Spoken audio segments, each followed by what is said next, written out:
আসসালামু আলাইকুম। আবারও নতুন একটা ভিডিওতে আপনাদের সবাইকে স্বাগতম। আল্লাহ তাআলা প্রত্যেক নবীকে মুজিজা দিয়েছেন।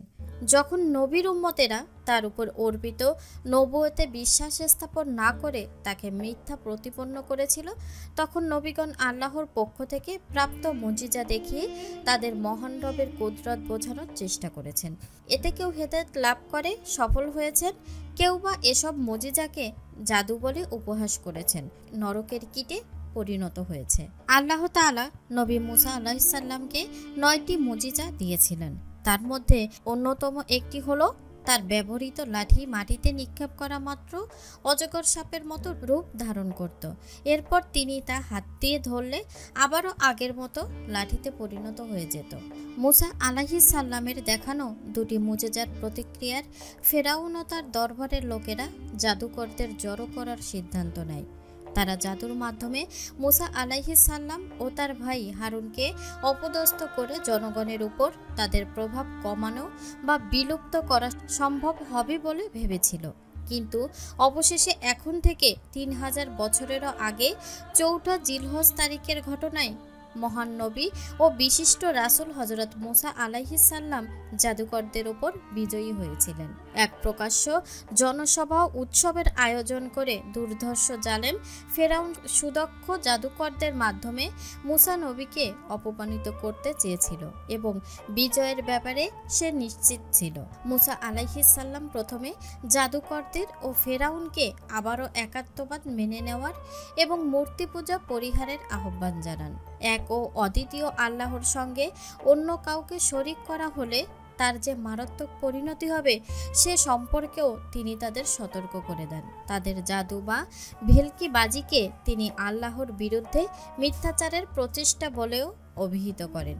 ফেরাউন 12,000 দক্ষ জাদুকর জড়ো করেছিল।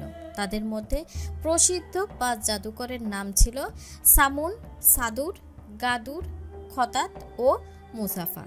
সামুন অন্য 4 জনের গুরু ছিল। তারা মিশরে পৌঁছে শোনে যে হযরত মুসা আলাইহিস সালাম ঘুমানোর সময় তার লাঠিটি অজগর হয়ে তাকে পাহারা দেয়। ফলে তারা সাহস হারিয়ে ফেলে, কারণ জাদুকররা ঘুমিয়ে পড়ার পর তাদের জাদুর কার্যকারিতা থাকে না। এ জাদুর প্রতিযোগিতা হয়েছিল মিশরের আলেকজান্দ্রিয়া শহরে। সেখানে স্থানীয় অধিবাসীরা, ফেরাউনের সভাসদ ও সেনা সামন্তরা উপস্থিত ছিল। ফেরাউন নিজে একটি মঞ্চে বসে এ দৃশ্য দেখছিল। জাদুকররা হযরত মুসা নবীকে অলৌকিক বিষয় প্রদর্শনের প্রতিযোগিতা তার পক্ষ থেকে শুরু করার আহ্বান জানালে তিনি সবিনয়ে তাদেরকে জাদুর কসরত আগে দেখাতে বলেন। তারা মাটিতে দণ্ড ও দড়ি রেখে সম্মোহনী জাদুবিদ্যার প্রয়োগ শুরু করে। ফলে উপস্থিত জনতার মনে হলো যে প্রাণহীন দণ্ড ও রশিগুলো হঠাৎ করে সাপের মতো নড়ে চড়ে এগিয়ে আসছে। তাপ ও আলোর প্রভাবেই এমনটি হতো। ফেরাউন ও তার সাঙ্গপাঙ্গদের মুখে এ সময় ছিল বিজয়ের হাসি। এই অবস্থায় আল্লাহর নির্দেশে হযরত মুসা আলাইহিস সালাম তার লাঠি নিক্ষেপ করলে সেটা এক বিশাল অজগরে পরিণত হয় এবং তা জাদুকরদের জাদুবিদ্যার সব কলকাঠি গিলে ফেলে। ফলে পরিস্থিতি ও পরিবেশ পাল্টে যায়। অনেকেই ভয়ে বেহুশ হয়ে পড়ে। ফেরাউন ও তার সাঙ্গপাঙ্গরা এমন অপ্রত্যাশিত দৃশ্য দেখে আতঙ্কিত হয়ে পড়ে এবং ক্ষমতা হারানোর প্রমাণ গুনতে থাকে। আরও গুরুত্বপূর্ণ ঘটনা হলো এই প্রকাশ্য অলৌকিক কাণ্ড দেখে জাদুকররা বুঝতে পারে যে এটা কোনো চোখে ধুলো দেওয়ার ঘটনা বা চালাকি নয়, বরং ঐশী বাস্তবতা। তাই তারা সিজদায় অবনত হয় এবং প্রকাশ্য ঘোষণা দিয়ে স্বীকার করে যে মুসা আলাইহিস সালাম সত্যিই আল্লাহর নবী ও তার প্রতি ঈমান আনে। অপদস্থ ফেরাউন তাদের হাত পা কেটে ফেলার ও গাছের সঙ্গে লোহার বড় বড় পেরেক দিয়ে বিদ্ধ করে হত্যার হুমকি দেওয়া সত্ত্বেও জাদুকররা ঈমানের উপর অবিচল থাকে। আল্লাহর কি মহিমা! সেদিন সকালেও জাদুকররা ছিল কাফির বা অবিশ্বাসী। জোহরের আগেই তারা জাদু দেখায়। জোহরের সময় তারা ঈমান আনে, আর আসরের সময় ক্রুদ্ধ ফেরাউনের নির্দেশে তাদের হাত পা কাটা হয়। মাগরিবের সময় তাদের ক্রুশ বিদ্ধ করা হলে তারা বেহেশতবাসী হয়। জাদুকররা ঈমান আনায় মিশরের বহু মানুষ ঈমান এনেছিল। তাদের সবাইকেই উজির হামানের পরামর্শে বন্দী করেছিল ফেরাউন। এরপর ঘটেছিল ফেরাউনের দলবলের উপর নানা আযাব বা খোদাই শাস্তি আসার পালা। বনি ইসরাইলের বন্দীদের মুক্ত করে হযরত মুসা আলাইহিস সালাম তাদের নিজের সঙ্গে নিয়ে যান। এ সময় ফেরাউন তাদের ধাওয়া করতে গিয়ে দলবল সহ সাগরে ডুবে মারা যায়। ফেরাউন 400 বছর বেঁচে ছিল। সে কখনো রোগাক্রান্ত হয়নি। তার খাবার ছিল বড় জাতের কিশমিশ।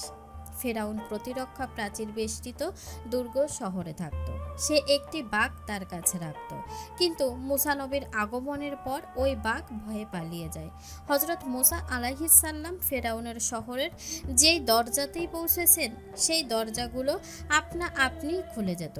ফেরাউনের প্রাসাদের দরজায় পৌঁছালে প্রহরীরা তাকে ঢুকতে না দিয়ে বলেছিল, আল্লাহ আর কাউকে পাননি, তোমাকেই রাসূল করে পাঠিয়েছেন। এ কথা শুনে রুষ্ট হয়ে তিনি তার লাঠি দিয়ে ওই দরজায় আঘাত করলে তা খুলে যায় এবং ফেরাউনের দরবার পর্যন্ত সব দরজা এভাবেই খুলতে খুলতে তিনি ফেরাউনের কাছে পৌঁছে তাকে নিজের রিসালাতের কথা জানান। ফেরাউন প্রমাণ দেখতে চাইলে তার লাঠি বিশাল এক অজগর হয়ে যায় ও তা ফেরাউনের দিকে মুখ খুলে এগিয়ে যেতে থাকে। এছাড়াও ফেরাউন তার সদর দরজায় আগুন জ্বলতে দেখে। এ দৃশ্য দেখে সে ও তার পরিষদরা ভয়ে ছুটছিল, ফলে বহু মানুষ পায়ের নিচে পিষ্ট হয়ে মারা যায়। ফেরাউন এ অবস্থায় আল্লাহর দোহাই দিয়ে ওই লাঠি তুলে নিতে বলে। মুসা আলাইহিস সালাম তা তুলে নেওয়া মাত্রই আবার তা লাঠি হয়ে যায়। হযরত মুসা আলাইহিস সালাম সবচেয়ে বড় 5 জন রাসূলের মধ্যে অন্যতম। অন্য 4 জন রাসূল হলেন হযরত নূহ আলাইহিস সালাম, ইব্রাহিম আলাইহিস সালাম, ঈসা আলাইহিস সালাম ও সর্বকালের সর্বশ্রেষ্ঠ এবং সর্বশেষ রাসূল হযরত মুহাম্মদ সাল্লাল্লাহু আলাইহি ওয়াসাল্লাম। প্রবল পরাক্রান্ত ফেরাউনের পরাজয় ও সাগরে ডুবে মরা থেকে স্পষ্ট যে জালিম ও তাগুতি শাসকরা শেষ পর্যন্ত অত্যন্ত অপদস্থ হয়ে ক্ষমতা হারায়। সূরা আরাফের 142 নম্বর আয়াতে মহান আল্লাহর সঙ্গে ঘনিষ্ঠ যোগাযোগের জন্য নির্দিষ্ট স্থানে মুসা আলাইহিস সালামের 40 দিন অবস্থানের কথা এসেছে। 148 নম্বর আয়াত থেকে পরবর্তী কয়েকটি আয়াতে এই মহান নবীর উম্মতদের বাছুর পূজারী হওয়ার ঘটনা তুলে ধরা হয়েছে। হযরত মুসার ঘটনার মাধ্যমে বনি ইসরাইল ফেরাউনের মতো জালিমের হাত থেকে মুক্ত হয়েছিল।